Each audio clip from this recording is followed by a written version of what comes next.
Smack. No. You offended, dude? Did I get at you? You don't hear how passionate I rap in the venue? I probably love URL more than anyone in the building do. So I get offended too when you and your staff treat me like I'm expendable. Hey, Smack, you want the real deal? Here's the real deal. Last year, I lost my job to a car accident. I only had battle rap to recover. Top of this year, after she had 2 strokes, I buried my grandmother. I watched her damn suffer. I couldn't call you for a battle, which made it tougher. Hey, Smack, let me ask you, 8 years on your platform, have I ever had your number? You introduced me to these fans as your damn brother. Outside of this ring, Smack, me and you don't even know each other. And you know I ain't tapping. For years, I just feel like URL just don't appreciate me. And not just me. It's a lot of us. So this is my problem with URL is you tell us, you know, don't go to other leagues, you know, you got to be loyal to us. But then you let all your top tiers go to other leagues. And then the next card they own is Summer Madness. And this is what made me have a disdain for battle rap was, you know, when I was 4 years old, I was molested by my stepfather. And I talked about it in a battle. Look in his kid's eyes, damaged mind, raised by coke fiends, pedophiles, before I could multiply. See. And this is my mother. My mom, she's supposed to love me, right? But this was at 4 years old. At 6 years old, she brought me back to this man's house and I was crying. I was a 6-year-old kid, I was crying. And I was like, Mom, like, why are we here? And she told me to shut up because we need money, don't we? Looked me dead in my face and told me, shut up, we need money, don't we? So like you always hear people say stuff like, oh man, you wrong for throwing your family under the bus. I always had mixed emotions on that because I was like, what? What do you mean throw my family under the bus? Like I'm gonna tell my story, I'm gonna tell my pain. And I always looked at rap as an avenue to be able to talk. You got some people that'll say, you're not a star, you're not a top tier, you're not this, you're not that, but I'm loyal and I'm dedicated and I work very hard. And you could call me with a week, you could call me with 2 weeks and I show up every single time. But when I call you and I say, hey man, like life is really bad right now. I need something, if anything. It's like, well, we got our new top 6 in the Crucible and we trying to push them and da-da-da-da-da-da-da-da. And I'm just like, man, but y'all told me this could be a career for me.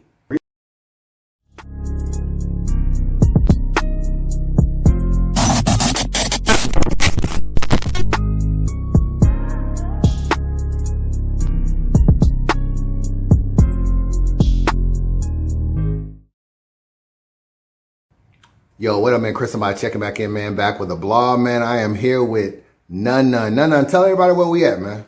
We are in my living room right now. Chris done broke into my crib, and we here. So, you know, I wasn't expecting this. I just heard like a loud bang in the other room. Like, oh, Chris on by us. So, yeah, we here. Yeah, my crib. And, you know, I wasn't going to interview you because you're a Blue Devil fan. You know what I'm saying? Yes. You know what I'm saying? Basketball, one of your favorite sports? Absolutely. Okay, okay. You see it on the hat, too. Shout out to the Blue Devils, man. Yeah.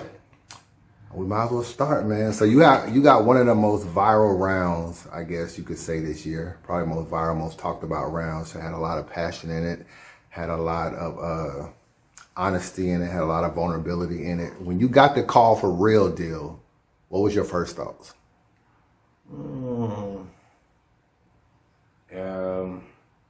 I was going through like a time where like I really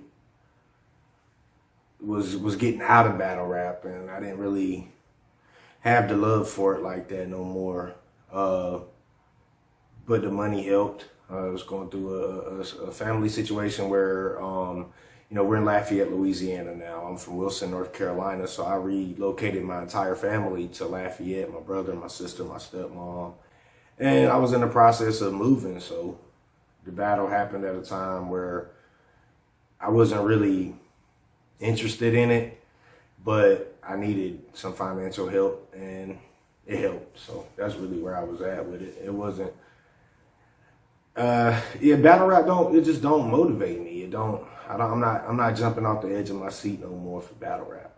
Just to be honest, I don't know if that's the answer you're looking for, but I'm just gonna be. Well, let me ask you this: as you're writing your rounds, do you write like round 1, 2, and 3? Do you write in order? Like, where did you get to the point where you figure you're gonna come with the URL round? Like, how did you get into that process? So for years, I just feel like URL just don't appreciate me. And not just me. It's a lot of us. So this is my problem with URL is you tell us, don't go to other leagues, you gotta be loyal to us. But then you let all your top tiers go to other leagues, and then the next card they on is Summer Madness. So it sends me a mixed message, and then you hear, oh, well, they had a name before they got here and all this stuff. And it's like, yeah, I hear you. I hear you when you say they had a name before they got here. But I know Calico from It's Feel Like Summer Madness again. I know DNA from telling Smack, get the F out of here. Like, yeah, they might have had a name, but y'all really built them too. So it's kind of like it's like y'all got us on a leash or something. It's like, you got to stay right here, but I'm also not going to give you what you want either. But you can call Nunn Nunn, and I'm going to give you 3 rounds in a week prep. Speaking of North, R, Surf, Red, some of the best to compete. When I think of Jersey, you ain't impressive to me. How you shotgun, they put your career in the back seat. Twerk battled you. Twerk battled you. He jumped past you. He did it with ease. Then he did it again in a 2-on-2. But he made him get on his knees. I know it bothered you. What the fuck? I'm very reliable. URL, I ain't never told them no. 2 weeks prep, 1 week prep, 3 week prep. And I'm taking on high level competition. And let's be honest, all these people that's supposed to be way better than me, who clipped me? I mean, Av, my second PG ever. Since then, who's really just like had their way with me or whatever, like just got rid of me? Like, nobody's done that to me. And you could arguably say I've had some of the best moments in battle rap on URL, but it's just not appreciated. For whatever reason, it's not appreciated. And I'm just getting tired of it, I done seen certain artists go over there and choke back to back to back to back. They brought this pussy to a vet, but they knew the cat couldn't stop the kid. Your rap's full of lies. Nigga, your rap's full of lies. Nigga, your rap's full of lies. They knew the cat couldn't stop the kid. Nigga, your rap's full of lies. They knew the cat couldn't stop the kid. I don't know, I just got to the point where I was like, man, I'm tired of this. I'm tired of y'all treating me like I'm just role player or something. So let me play devil's advocate. And I'm the mayor of Fair. I don't know if you heard that name before, but I'm the mayor of Fair. So let me play devil's advocate. What do you say to, I'm Smack and you're Nunn Nunn right now. So what do you say that I gave you? You had a bunch of battles a couple years ago. You was kind of on the run. You was always battling. It seemed like maybe it was because you are a fast writer, but you was battling a lot. What do you say to someone that says, I gave you a lot of battles? Why are you mad at me if you're not satisfied with where you are? The pay wasn't what I was told it would be eventually. The pay didn't go up. The pay went down. I was under the impression once you make a known that your pay should go up. My pay went down after known. Also, there were certain battles that made a lot of sense that were never talked about. And so I just feel like it was poor career management. And well, give me an example. What you mean make sense as far as like they called you out and you actually wanted the battle, or you called them out? I think me and Cal would have made a lot of sense when people were talking about it. I think Smack got on camera and said me and Rum Nitty in a 3-round rematch after the band battle, and it just never happened. I never got called for it. It was like the battles that I wanted, I didn't get. Instead, I got Big T. You know what I'm saying? Like, no offense, but you know how the culture looking at Big T right now, so it don't even make sense. Like, it just, I don't know. I don't feel like I got that push. You look on their Instagram or you look on their social media accounts or whatever, you see little trailers, little promos clipped up with different artists. You don't never see me clipped up on none of their promos or nothing. And it's just kind of like, cool. I'm thankful for what y'all did, The reality of it is you wouldn't even be here right now asking me these questions if it was not for them. So they did give me a lot. But at the same time, it's like, just be honest. Don't put these facades out in the air that I can be more on your platform than what I can be, because that wasn't the mission. The mission wasn't to be the card filler. And that's where y'all positioned me at. And I don't feel like there was no interest in positioning me in a higher place than that. Although I feel like I can mix with anybody at any time. All right, so that was your last battle on URL. In that round, you said you lost your job last year. This year, you had to bury your grandmother. Mm-hmm. If I go back to your second proving ground, which was actually the first battle I ever saw you at versus Av, mm-hmm. You said, look at this kid's eyes, damaged mind, raised by coke fiends and pedophiles, mm-hmm. before I could multiply. Look at this kid's eyes, damaged mind, raised by coke fiends, pedophiles, before I could multiply. See, I think a lot of people don't really know who Nunn Nunn is. Can you take me into your upbringing? Yeah, so you know, my family, since I was young, like I grew up around like drug addicts. There's no other way to say it, like just straight up drug addicts, man. I seen crack, coke, I seen just drugs at a young age. Like before I was in like 3rd, 4th grade, I knew what cocaine looked like vividly. I could tell you exactly what it was. Like, that's why I said, like, before I could multiply, I knew what coke was, like literally knew what it was. You know what I'm saying? Like I walked in on my pops, rest in peace, but I walked in on my pops with a mirror and lines spread out. Like I knew what drugs was at an early age. And it got to the point where my mother, the pedophile line was, and this is what made me have a disdain for battle rap, was, you know, when I was 4 years old, I was molested by my stepfather. And I talked about it in a battle. And this is my mother, my mom, she's supposed to love me, right? But this was at 4 years old. At 6 years old, she brought me back to this man's house, and I was crying. I was a 6-year-old kid. I was crying, and I was like, Mom, like, why are we here? And she told me to shut up because we need money, don't we? Looked me dead in my face and told me, shut up. We need money, don't we? So, like, you always hear people say stuff like, oh, man, you wrong for throwing your family under the bus. I always had mixed emotions on that, because I was like, what do you mean throw my family under the bus? Like, I'm gonna tell my story, I'm gonna tell my pain. And I always looked at rap as an avenue to be able to talk. And it's just like, for me, I get so tired of hearing I'm white, so I'm privileged, and I got all these, just everything just going for me just simply because of the color of my skin. And it's like, first off, I don't judge nobody by race. I think race is a construct that was developed by Americans for us to be separated. They don't want us to see each other as individuals. They want us to see each other as, you're black, so you're this, you're white, you're this, you're Asian, you're this, you're Hispanic, you're this. I disagree with all of that. I got to know you as a man, who you are. I can't just simply say you're privileged simply because you're white. It doesn't sit right with me. So personally, I was like, you know, I just got tired of every battle being told, you know, hey, you're white, so your life has just been this great thing because you're white. So I said, you know what, I'm gonna really put my pain out there. And I don't think it was received well. I don't think people cared. Personally, battle rap is an avenue where it's just like, that happened to you, let me go write a bar about it. Like, people don't really care about what you're going through. And that's, a lot of times, that's where the disdain comes from battle rap, is like, yeah, fans say they want to get to know you, but a lot of y'all believe lies about people. Y'all don't want to get to know the real battle rappers because y'all hear what they want to tell you. You don't know the real them. You don't know what they really going through. Let's be honest. You know this. You've pulled up on people. I'm not going to put nobody's business out there. We've talked about stuff, but you pulled up on battle rappers and seen their financial situation. It's like, man, we're talking about all this money in the battles and so on, but are you doing bad? It's like we so scared to tell somebody we doing bad. Like, we not human beings. Like, we scared to be vulnerable in front of our own fan bases. And I was always the battle rapper that said, no, like, this is me for real. Like, this is my heart. This is my life. I've been through hell and back. Like, I've been through stuff that give me nightmares at night. Like, I really fought demons in real life.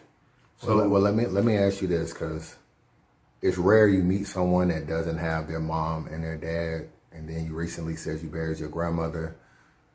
Like what is that like growing up? I mean, you know, like who raised you and like what do you feel like you missed? What was your childhood like? So like, take me through that.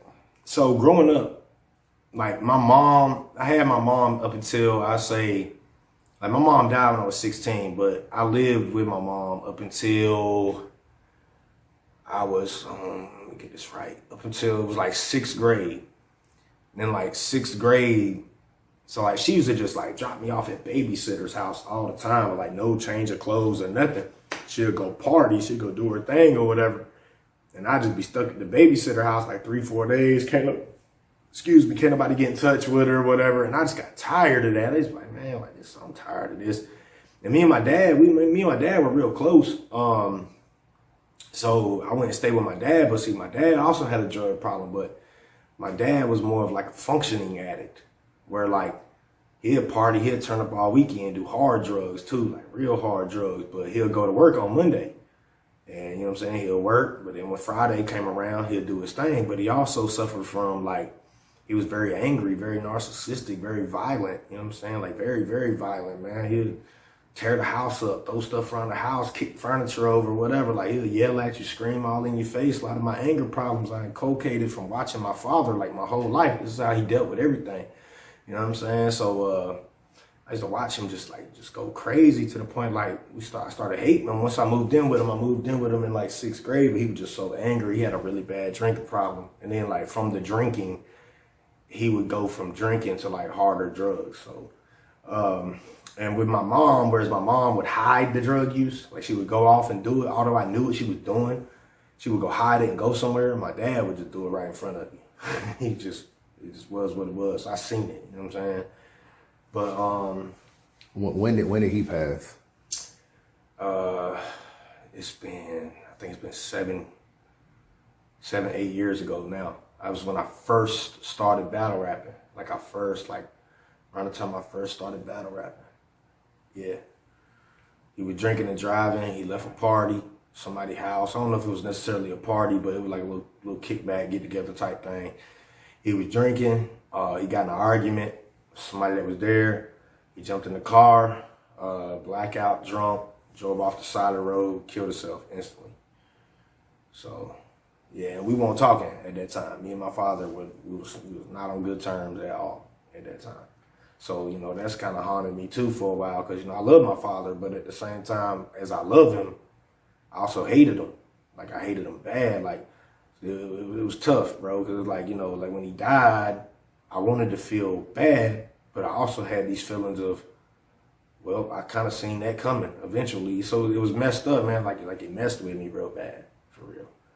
Yeah, when I got locked up, I had me and my dad wasn't talking that well either, and it's kind of crazy because jail kind of put me and him closer. He started coming to court dates, kind of like out of the blue and stuff like that, and that literally got us close to this day, and that's how we ended up close. All right, let me ask you this. So I interviewed T-Top, and I asked T-Top who put on for North Carolina battle rap, and he didn't name your name. I don't know if he was going off the top, so I give him the benefit of the doubt.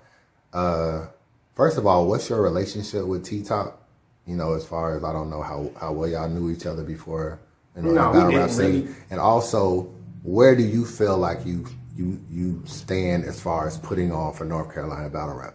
All right, so like with T-Top, my relationship with T-Top is like I kind of like looked up to that class. So you got a class of like T-Top, Briz Rothstein, Bad News, Riggs, R Streets, Blick. You had Kenny MacGyver, which me and him had a little falling out. But you got like that class. That's the RBC class. RBC was the first league. Billy Duchess too, Blu-ray Blade, probably some names that he mentioned. I haven't seen his interview, but that's like the RBC class. It stood for Rap Battle Central. SITDOWN, he's like a big, well-known person out of Rocky Mount. He started that, so that was like the first wave, and I ain't have nothing to do with that. So as far as like the building up of Carolina, I can see from T-Top's timeline how a Nunn Nunn came in like way after that. So I understand it from his perspective. Where do you feel like you stand? Because you got further than a lot of the names he named. Absolutely. So how do you feel like within North Carolina battle rap, where would you place yourself? So I place myself in like the top 5, if you want to say 10, I say top 5 though. And like you said, it's because of how far I got. It's not about when I started. It's about what I did with it. That's the difference. And not only that, but it's also about how much you gave back. And I battled Ton. Me and Ton, the battle got vaulted, discrepancy with the league. Me and Ton, I battled Ton for free. I battled Zigzag for free. I've thrown events. Me and J. Rome have thrown events where we came out of pocket and we paid for battlers to get opponents, to get opportunities. We paid battlers that other leagues probably wouldn't have paid, just simply out of the love of Carolina artists and wanting to see them grow. We helped put on for platforms like Rabbit Hole Podcast for them to try to, get their start. We teamed up with Body Bag Battle League. We worked with them. So we just did so much inside. I couldn't have done none of this without J. Rome. There's a lot of times I had no money at all. I was broke, and J. Rome was like, no, I know the vision, and that's all it needed. So I was blessed to have a friend like that. But I think it's about what you do in Carolina as far as getting back to the grassroots and building people up that makes me a legend in Carolina. And also, man, it ain't too many Carolina artists made it to Nome. I was kind of a regular on caffeine, like regularly doing my thing on caffeine. So if you ask me, Carolina, I feel like T-Top and Briz Rothstein, they just goated. Like it ain't, you can't argue with that. If you argue with that, you would sound like a fool. So they just goated. They already got, they super solidified. And then I think like directly under them, you would have to mention me, Riggs, Bad News. I think Streets could have been more if he would have kept going, but he stopped, and that kind of threw him off. So I think, you got to mention us, but then like directly under that, you got to mention the battlers that, yeah, they might not have did the URL thing, but they so heavy in Carolina battle rap culture that you just, like Zigzag, you gotta mention the Zigzag. You know what I'm saying? You done battle everybody. You got people gonna be mad because I ain't say certain names. So this ain't a naming thing where I just name everybody. But you got EXO right now. EXO going crazy. He's on RBE doing their intake, and he's better than me. I'm gonna tell you that right now. EXO, one of the best battle rappers I've ever seen in my life. He just ain't got his just due yet. We started around the same time, but you should really check him out though. I think he better than me. I say that publicly. Like, I used to tell people all the time, like, man, I want to battle EXO because I know that'll be a challenge for real. So you got people that's nicer than me that just ain't get their just due yet. You know what I'm saying? There's a lot of killers in Carolina that's just getting busy. Let me switch gears real quick. You battle Av. You had a little run. Why you left battle rap? You had a little hiatus. You came back. You went on like another crazy run. Like, what was going on during that time? I don't think it's for me. Like, personally, I think I'm good at it. I just don't think it's for me. I think the first wave, did you feel like you were getting pushed? No, I don't think I've ever been pushed.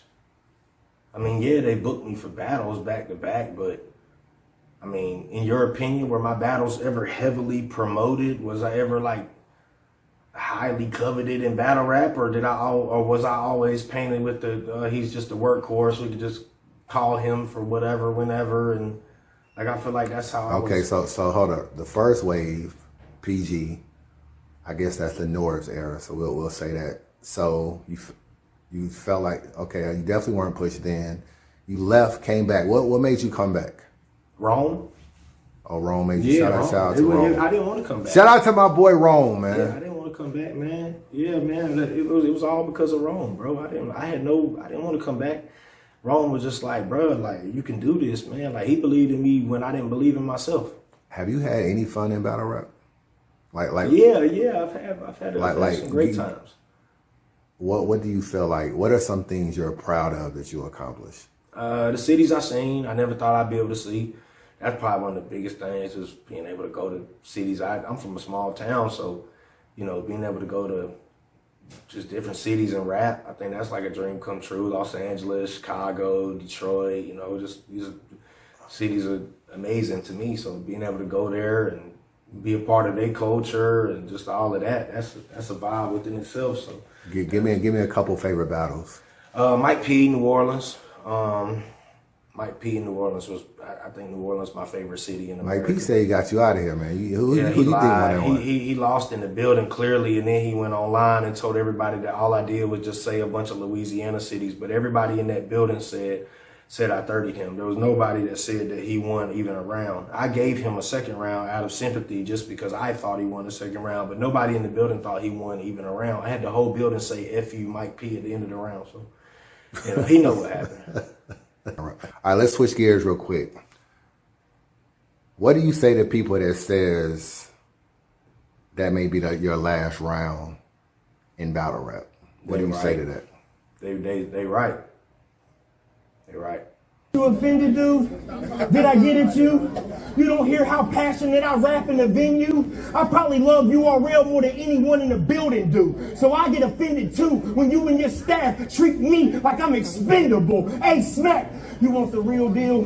Here's the real deal. Last year, I lost my job to a car accident. I only had battle rap to recover. Top of this year, after she had 2 strokes, I buried my grandmother. I watched her damn suffer. I couldn't call you for a battle, which made it tougher. Hey, Smack, let me ask you, 8 years on your platform, have I ever had your number?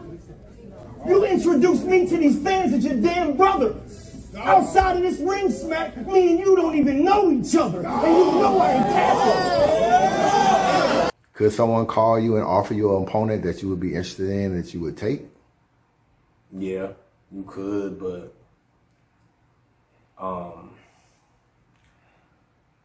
right, so just straight up, I gave my life to Christ, and I'm loving walking with God, man, and just walking with God has brought me so much peace to my life, and I feel like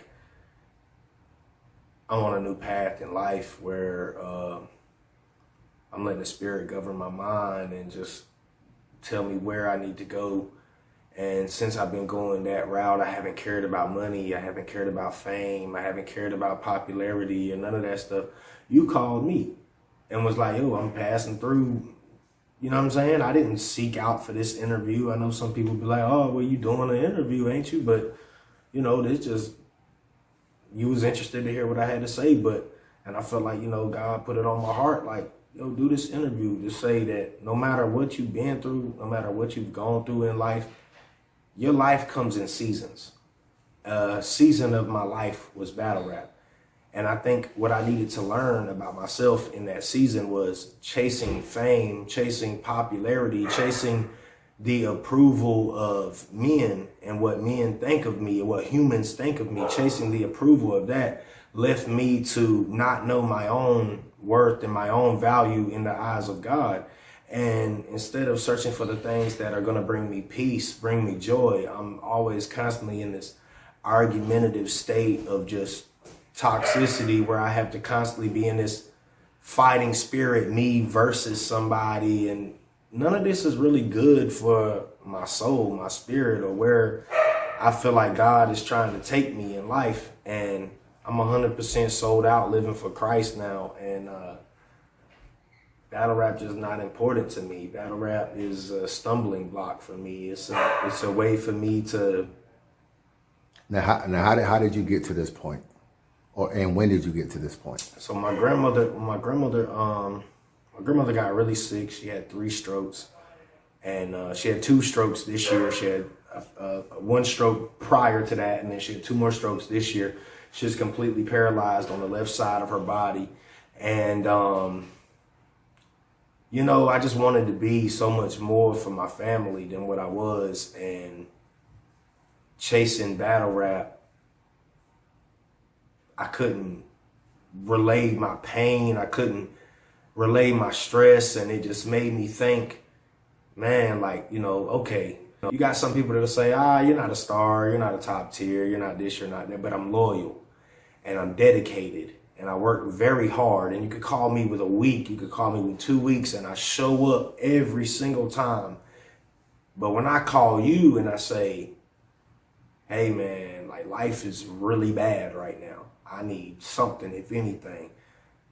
it's like, oh, well, we got our new top 6 in the Crucible and we trying to push them and da-da-da-da-da-da-da. And I'm just like, man, but y'all told me this could be a career for me. Like, y'all told me this could change my life. So I start sitting back and I start thinking, I'm like, okay, there's something that I'm supposed to be learning from this. I'm not just suffering and struggling like this for nothing. Like, there's something that I'm supposed to be learning from this. And I went back out on the road driving trucks. I hadn't drove trucks for a while because I got in a really bad car accident. My spine was out of place. My hip was out of place. I broke my nose in 2 places. I had whiplash. Like, I was pretty like messed up to the point where driving trucks, like sitting in a car seat for a long time, would hurt my body. So I quit driving. I was 100% just battle rapping, and they knew all of this. And I was like, man, you know, for y'all to put me in a position like this is kind of crazy. You know, thankful to God, I was able to get back in the truck. Well, while I was able to drive for somebody else, it's just like I felt the presence of God coming over me, and it was like God telling me, like, man, why don't you try Jesus? Just try him. Just see what he'll do for you. And it's like I start watching sermons and I start hearing, you know, pastors talk about how God wants to restore you, and everything that was used for your demise and everything that was used to break you down and make you look like less than what God made you to be. God will use all of these things to restore you and to multiply and to, you know, strengthen you. And through giving my life to God, I realized all the pain I went through in my life was for me to be able to help other people going through the same stuff I'm going through. And personally, I just feel like battle rap is something that I put before God. I focused on it way too much. It took way too much of my time. And I wasn't rapping about anything good. I was rapping about murder, violence, rape, sexual immorality, all the things that lead to hell, that lead to us destroying ourselves. And, you know, we can say what we want to, but a lot of people that's rapping about this stuff ain't never shot at nobody a day in their life. So what we up there glamorizing it for? And I just started to have like a different feeling of like, man, this ain't me. This ain't who God made me to be. Now, do I still love to rap? Absolutely. But I'm going to rap differently now. So I do have music coming out, and it's going to be Christian based. And I talked to Saga too. Me and Saga going to work on some music, and this is where I want to go with my life. And I think this is my calling from God. So I'm just going to trust God. And I don't think battle rap can do that for me personally. You are from King of the Dot, bitch. That's a clan, in fact. Tell your daddy organic what I think is whack. You white boys wanted credit for taking black out. You should get banned for that. What the fuck?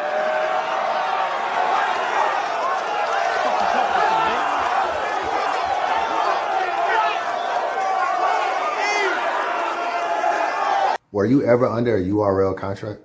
Yeah, when I first joined URL. What about on his second wave when you were doing all those battles? Nah, I told him I just wanted it one battle at a time. I didn't want no contract. And my thing was I just didn't want to be in a position where I'm signed to a contract, but yet you're not booking me. And now, you know, if you decide to shelf me, I'm just stuck. So I didn't want to be stuck. So I got to the point where I was like, listen, you contract me one battle at a time. That's it. That's all I want. As long as you can consistently feed me, I will be loyal to you. That's loyalty. That's real loyalty. Loyalty is you're loyal. Your loyalty to me is you keep me booked. My loyalty to you is I don't choke. I don't stumble. I show up and I give you great battles each and every time. And that's how we're going to leave it at. We're not going to just sign this open-ended exclusivity deal that doesn't guarantee any amount of money. It doesn't guarantee any amount of battles or any opponents. I don't want any contract like that. Just we're going to do it. One battle, one contract per battle. That's it. So that's the furthest of me and URL's legally binding obligations. So ARP, you can call me, man. what would be the why? I don't know. I'm just make you. Yeah, shout out. I like what he's doing out here. Why didn't you battle anywhere else? I mean, you could have saw maybe more cities, maybe go to Canada. Who would you thinking? I battled in King of the Dot. I went to Toronto one time. Oh shit. I battled Vega, World Domination. Shout out to Vega. He from Brisbane, Australia. When was this? 2017, 2016, 2017. I was locked up. No wonder. I was like, what the hell did you battle King of the Dot? Yeah. I battled on King of the Dot one time. That's when I first left URL the first time. Now, I was on an exclusive contract then. I broke the contract. And the reason why I broke the contract was small leagues was hitting me up. And I was broke. Like, I was broke. And, I rapped about it in a battle with No Mercy. Shout out to No Mercy. That's my guy. They shouldn't have been tripping on you battling on small leagues. Man, they was tripping on me battling on small leagues. I'm talking about little leagues that didn't have no. They oppose no type of threat to URL status whatsoever. Were they tripping on those type of bookings? Yes, they were. Yes, I'm talking about small leagues, small platforms. A platform named Gold Bars Battle League. They're not even around anymore. They don't even exist anymore. And some of the guys still exist, so no disrespect to y'all, but the platform doesn't exist anymore. And they local to me. Like, they based out of Greenville, North Carolina. I'm from Wilson. That's the 252 area code. So we really like the rural part of North Carolina. So these guys looking up to me like, man, one of our own made it. Like, they just want me to come out there and show love. And URL was tripping on that. And I was just like, man, y'all keep tripping about all these little small leagues. And then y'all telling me I can't go and do this, but yet y'all don't even want to pay me at this point in my career. Like, or if y'all do want to pay me, it's like, you give me $500 one time, and then it's like 8 months before you book me again. I don't know nobody who could live off of $500 and I had a job too, but I'm just saying, multiple streams of income. If these small leagues want to throw me a little band, $1,200, why are you telling me no? Like, why are you telling me no? Like, it's like you don't want me to eat or something. You want me to just.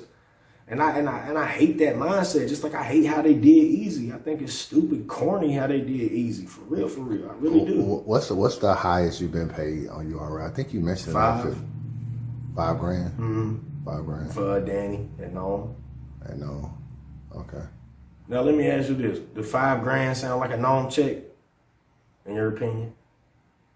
Not because you know the business outside of it, but just from the allure of Nunn. Yeah, but I was just a regular fan and I didn't know what people made, and someone was like, nah. I was the lowest paid person on Nunn that year. But I feel like I had the most moments of that year. But, I don't know, maybe I'm looking at it wrong because I don't have a fan base. So my thing was, I don't know, like, I feel like I have a fan base because I've had fans from Africa, Europe, Australia, different continents hit me up and say they a fan of my work. So I feel like I had somewhat of a fan base. And then it's another thing that they get on my nerves. Like, they always be like, oh, you need to blog.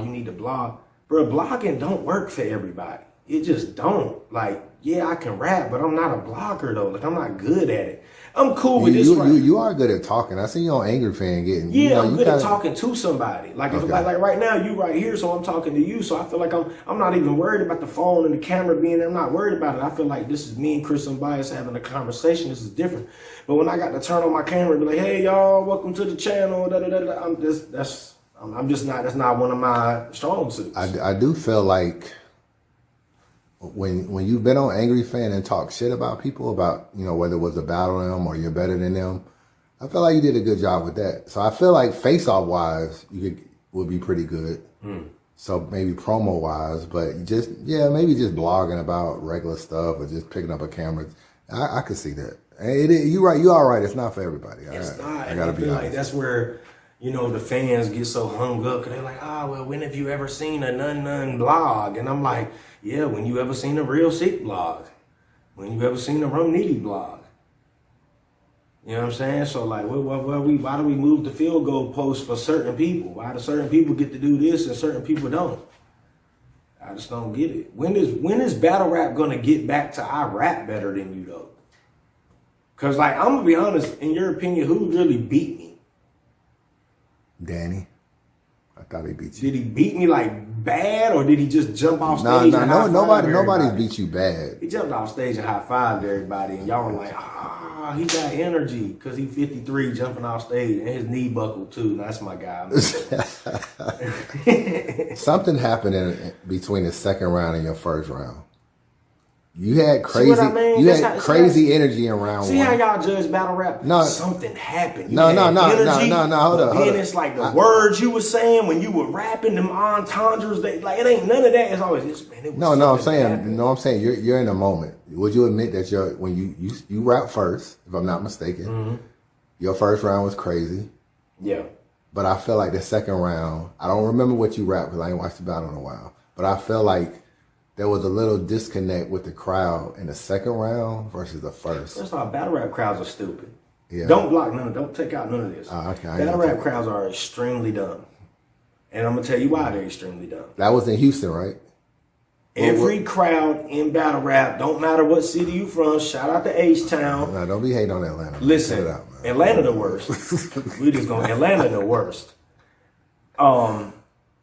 Listen. The reason why I say battle rap crowds is getting dumb is because y'all reacting to the same lines y'all done heard 100 times. I don't care how many times somebody tells me sister act something about some nun and let's see how your sister. I don't care how many times somebody say that line to me. Y'all will react to it. Like it's just something that's never been heard before. I have literally heard a sister act nun line since I started battling, and it still gets haymaker reaction to this day. You know I'm not lying. How many times somebody say somebody your crew should fix for crucifix and we reacted to that? Yeah. You see what I'm saying? Like that's why I say like battle rap, bro, like I could break down the bars that I be spitting on stage and people will say, he just rapping something that don't nobody really know about. All right. So let's do this. Do you remember any of your raps from any battle? Like recent? From the Danny battle, I wish to see if I would have been thinking about it, I would have. Just think. It ain't got to be Danny. It could be JC. It could be, what else you battle? Mike P. Yeah, I could run down the whole Louisiana scheme that people say all I did with it. But the crowd reacted to that, though. The crowd really reacted to that. But just give me something. It'd be good for the video to do some. All right, my Chef Trez battle that everybody hated on.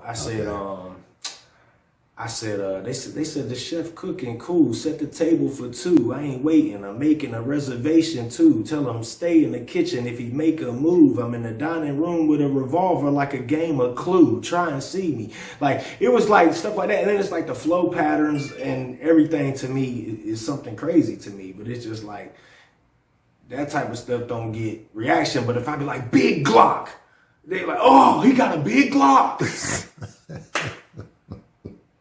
Bruh, I don't know. Battle rap getting redundant to me. What do you think, though? What you think? Battle rap is definitely getting redundant. I do agree. It's not like it used to be when you first did your second PG. That was like the best time. Yeah, the rap. What year was that? 2015? Yeah. No, it was good around. My bad too. I can't remember my raps like that. That's bad. But after the battle, I'd be like, forget about it. That's bad, ain't it? That's bad. Nah, it's cool. All right, so let me ask you this. Do you feel like there's favoritism within the URL? Yes.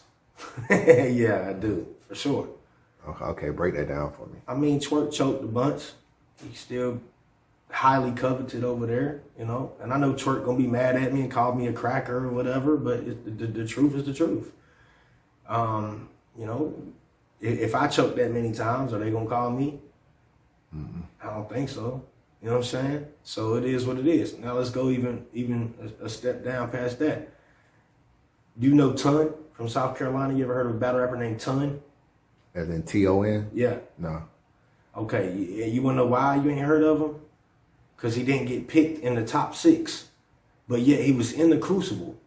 Leaving phase 3, many people that was in your top 6, and they better not lie. Ease told me, he say, man, Nunn was the best that day. I know many people in that top 6 said Nunn was the best person at phase 3. So if you're the best person in phase 3, why you ain't in top 6? But you got people that was choking in phase 3 that got picked in that top 6. And I heard this from multiple people. P came out and P said, listen, there's people that was here today that they ain't really do that good and they're still going to get picked in the top 6. And it's because we see something in them that, Bro, I'm tired of that. We see something in somebody. Like, I'm tired of that. What does that mean? The proof in the pudding. Like, what you did on that stage got to start mattering. That's got to start counting for something. And it just don't seem like it really mattered to them. It matters if they like you, or if they think they can market you, or if they think, you know what I'm saying? It's like, hold on a minute. I think that's favoritism. What would you say to the people that say it became that when battle rap became more of a business, as opposed to just street corner and not so much about the money? Now it's like we got to sell these pay-per-views. So part of us pushing someone that may not be as talented, well, they're talented, but they may not always show it, is because somehow the fans still gravitate to them. Someone like a Chess. I think we can both agree that Chess has had a lot of opportunities. He's battled a lot of top tiers and lost. But I can't say his rounds aren't crazy. They just don't always get out. Yeah, sometimes he's amazing. And even with Twerk, I think Twerk is like the most prolific, one of the most prolific. So, I mean, I get it. But my thing is, when are you gonna be rewarded? Is URL called the Machine? Do they have the ability? Why are they called the Machine? Because they have the ability to make stars. Okay, so if you have the ability to make stars, then why don't you reward your workhorses by making them stars? That was a good point. You know what I'm saying? Yeah, that was a good point. I like that. You know what I'm saying? You're the machine for being able to make stars, but yet, it ain't our fault. You know, this is just who the fans want. I thought you was the machine. So in other words, you're saying that if you do not do well, they'll blame you. But if you do well, they'll say, we make stars all the time. So to speak. Like, let's just say if you was a big time battle rapper and you fell out with URL would probably say, we made Nunn Nunn. We made Nunn Nunn, and he left. Yeah. That's kind of what they saying a little bit about Easy. They acknowledge that he won the battles. He won battles. But I bet you if I asked them, give me a percentage of how much you put into his success, they'll probably say at least 50%. They'll probably say we gave him the battles. We convinced top tiers to battle him, which is bowing down. We talked Goods and Calico and Rex and all them into bowing lower. So they'll say, like, we have to do a little bit of that. We may even have to pay them more money to battle you. So we partake in a little bit of that. Yeah, they made me. All right, I give them that. They made me. Now, all right. My only thing is, what I'm saying is that when it's attached to your success, they made you. When it's attached to your failures, it's all you, though. Yeah, that makes sense. Yeah, I ain't look at it like that. Yeah, for sure. It's like, well, you know, we can't do it, but it's like, well, dang, I thought you made me. I see what you're saying. It's like you made me when you want to hold me. But you ain't make me when I want more from you. Then you can't make that happen. So, yeah. All right. Let me say this with Easy, with the situation with Easy right here. Let me tell you why I think they need to just like let bygones be bygones. This is what it is. No one has been able to successfully explain to me how Easy. All right, you say it's about loyalty, right? I heard Easy was offered 50 bands to battle Hitman Holla, right? If I'm loyal to you, why would I ever tell you not to go make $50,000? Why would I tell you not to do that? Like I'm loyal to you, right? This is all about loyalty. This is what this argument is over. So it's disloyal for this man to go make $50,000 for a battle that you weren't even going to book. You had no interest in booking this battle. Somebody did. If you made him, then what did you make him for? You made him for the opportunity to be able and go make some money, right? Or did you just make him just to say you made him? Yeah. I don't get that. So I'm like, where is the problem with going and stepping out and doing what you made me to do? Good point. You know what I'm saying? So it's like you can, and then how does it make URL look bad? How you think the battle went between Easy and Hitman? I thought he won. You think Easy 30'd him? I got him 2-1. 2-1, all right? So, but clear, though. So Hitman, I think I had it 2-1. So Hitman is, I think Hitman the biggest star in battle rap. I'll just be honest. I think walking 3-4 million view battler every time he touched. No matter the opponent. No matter the opponent, it is what it is. That's Hitman holla. So explain to me how, I'm trying to articulate this just right. Explain to me how it makes your league look bad that somebody you made went to another league and beat somebody who can get 3 to 4 million views every time they touch the stage. How does that make your league look bad? You should welcome him back with open arms and be like, appreciate that, man. Come on back home. Thank you for handling my business over there and holding my brand down. Instead, you mad. That's well, the dynamics change because now he has more clout to ask for more. But ain't that what y'all made him for? Yeah. Or did y'all make him just to say, all right, we made you, now go sit down? Yeah, it is like that because people that move on to bigger and better things, they do attribute it to partly. I'm sure when Smack is having conversations, he's saying, I helped turn Conceited into a millionaire. I put him on my platform. Nick Cannon saw him, and he became on Wild 'N Out for 10 straight seasons. Same with Hitman and Charlie Clips.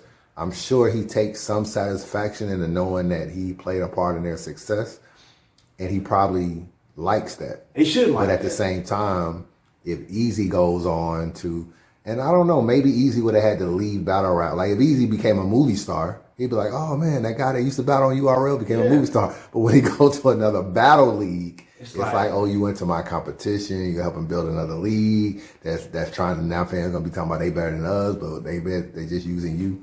So that's probably what Easy would, to get his appreciation from URL, he would have to leave battle rap, probably. All right, so here's my problem with it is, Cal and Goods is about to battle on RBE, right?